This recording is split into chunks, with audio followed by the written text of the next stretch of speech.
परंतु जो व्यक्ति योग निद्रा में निपुण हो जाता है या ध्यान करता है, अपने शरीर और मन को शांत कर लेता है, विचारों को रोक लेता है, तो धीरे धीरे वह व्यक्ति अपने सुपर कॉन्शियस में पहुंच जाता है। अब मैं आपको एक बात बता दूं, जो हमारे सुपर कॉन्शियस माइंड की शक्ति है वो हमारे सब कॉन्शियस माइंड से हजारों गुना ज्यादा है। ध्यान की खोज कैसे हुई और कहां हुई? देखिए, ध्यान की खोज हुई खालीपन से। पृथ्वी पर मनुष्य एक ऐसा जीव है जो कभी भर नहीं सकता। अब कोई भी व्यक्ति सिकंदर की तरह पूरी दुनिया को ही क्यों ना जीत ले, लेकिन फिर भी वह अधूरा रहता है। मनुष्य एक ऐसा जीव है जो कभी पूर्ण हो ही नहीं सकता। मनुष्य की जिज्ञासा, उसकी प्यास, वो जितनी मिटाता है ये उतनी ही बढ़ती जाती है। आप जितना भी क्यों ना जान लें, आपको जानने के बाद पता लगेगा कि आपने कुछ नहीं जाना। आप क्या सोचते हो, अगर आप चांद या मंगल पर बस्ती बना भी लोगे तो क्या आप यहीं रुकने वाले हो? नहीं, आप और भी गहराई की खोज करोगे। तो इसी को समझते हुए भारत के आध्यात्मिक वैज्ञानिकों ने ध्यान की खोज की। जी हाँ, ध्यान की खोज भारत में ही हुई है। और ध्यान की खोज वही देश कर सकता है जो कभी समृद्ध हो गया हो, संपूर्ण हो गया हो। इस पूरी पृथ्वी पर अकेले भारत ने संपूर्णता की उन ऊंचाइयों को छू लिया था। भारत बहुत बार भरा पूरा था, संपूर्ण था। आप इसका अंदाजा ऐसे लगा सकते हैं कि भारत को लूटकर बहुत से देश अमीर बन गए। तो इसी प्रकार से भारतीय ऋषि मुनियों के मन में एक ख्याल आया कि जब हम सोकर उठते हैं तो इतना तरोताजा महसूस क्यों करते हैं?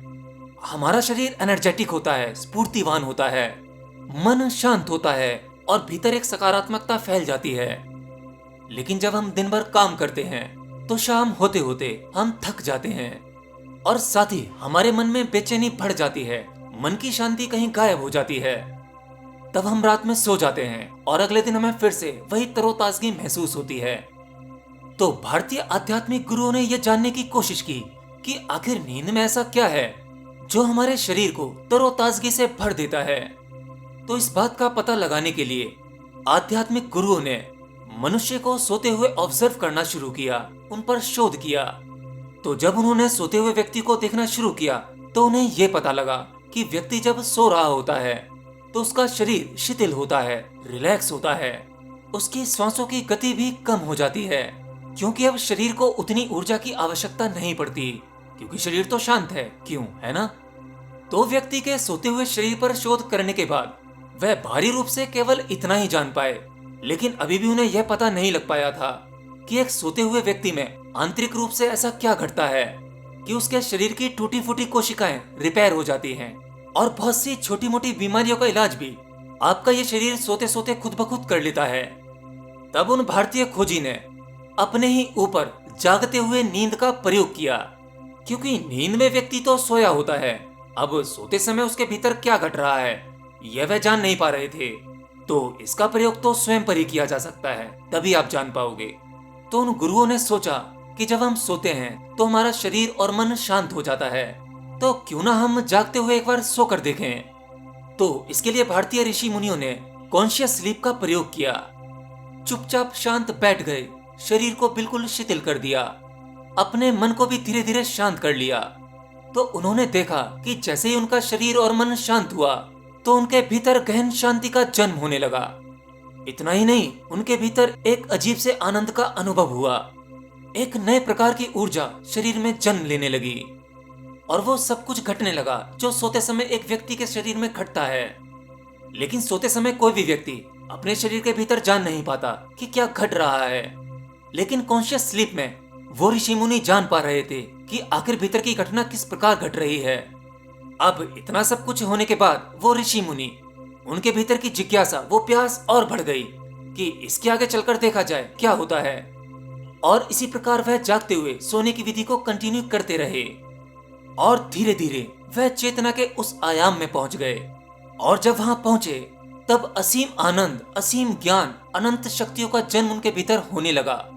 इस प्रयोग के बाद भारतीय ऋषि मुनि अपनी उस आत्मा के क्षेत्र में पहुंचने के बाद इतने ज्यादा प्रभावित हुए, तब उन्होंने अपनी इस विधि को, इस कॉन्शियस स्लीप को ध्यान का नाम दे दिया। इसीलिए ध्यान को भारतीय धर्म ग्रंथों में योग निद्रा भी कहते हैं।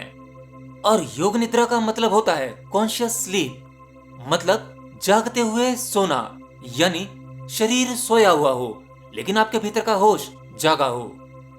देखिए, योग निद्रा और सामान्य नींद में एक फर्क होता है। सामान्य नींद में जब व्यक्ति सोता है तो उसके सोते समय उसकी चेतना, उसका होश वो डिसॉल्व हो जाती है, कहीं गायब हो जाता है। इसीलिए सोते समय व्यक्ति को होश नहीं होता, वो लगभग बेहोश होता है और व्यक्ति अवचेतन मन की गहराइयों में चला जाता है। परंतु जो व्यक्ति योग निद्रा में निपुण हो जाता है या ध्यान करता है, अपने शरीर और मन को शांत कर लेता है, विचारों को रोक लेता है, तो धीरे धीरे वह व्यक्ति अपने सुपर कॉन्शियस में पहुंच जाता है। अब मैं आपको एक बात बता दूं, जो हमारे सुपर कॉन्शियस माइंड की शक्ति है वो हमारे सबकॉन्शियस माइंड से हजारों गुना ज्यादा है। मतलब हमारा जो सुपर कॉन्शियस माइंड है वह दिव्य गुणों का भंडार है, जबकि हमारे सबकॉन्शियस माइंड में साधारण शक्तियां हैं। लेकिन उन साधारण शक्तियों को हम चमत्कारिक शक्तियां कह सकते हैं। हमारे संस्कार यानी हमारे पिछले जन्मों की स्मृतियां वो हमारे सबकॉन्शियस माइंड में होती हैं। वहां आपके जन्मों जन्मों का डाटा स्टोर है। अगर एक व्यक्ति चाहे तो अपने सबकॉन्शियस माइंड की शक्ति का इस्तेमाल करके जो हासिल करना चाहे कर सकता है, जो पाना चाहे पा सकता है। लेकिन सुपर कॉन्शियस माइंड वह इन सब के परे है और हमारा सुपर कॉन्शियस माइंड वहां परमात्मा का राज है, वहां केवल दिव्यता है, वहां आनंद ही आनंद है। तो जो लोग सामान्य नींद सोते हैं वह अपनी चेतना को खो देते हैं और अपने सबकॉन्शियस माइंड में चले जाते हैं। लेकिन जो सोते समय अपनी चेतना को बनाए रखते हैं उन्हें परमात्मा का ज्ञान, अलौकिक शक्तियां वे सब प्राप्त हो जाती हैं। इसी प्रकार से भारतीय ऋषि मुनियों ने योग निद्रा के माध्यम से, कॉन्शियस स्लीप के माध्यम से ध्यान के विज्ञान को जन्म दिया। आपको पता होना चाहिए, ध्यान कोई अंधविश्वास पर आधारित क्रिया नहीं है। ध्यान कोई रिचुअल नहीं है, कोई कर्मकांड नहीं है, किसी एक धर्म का नहीं है।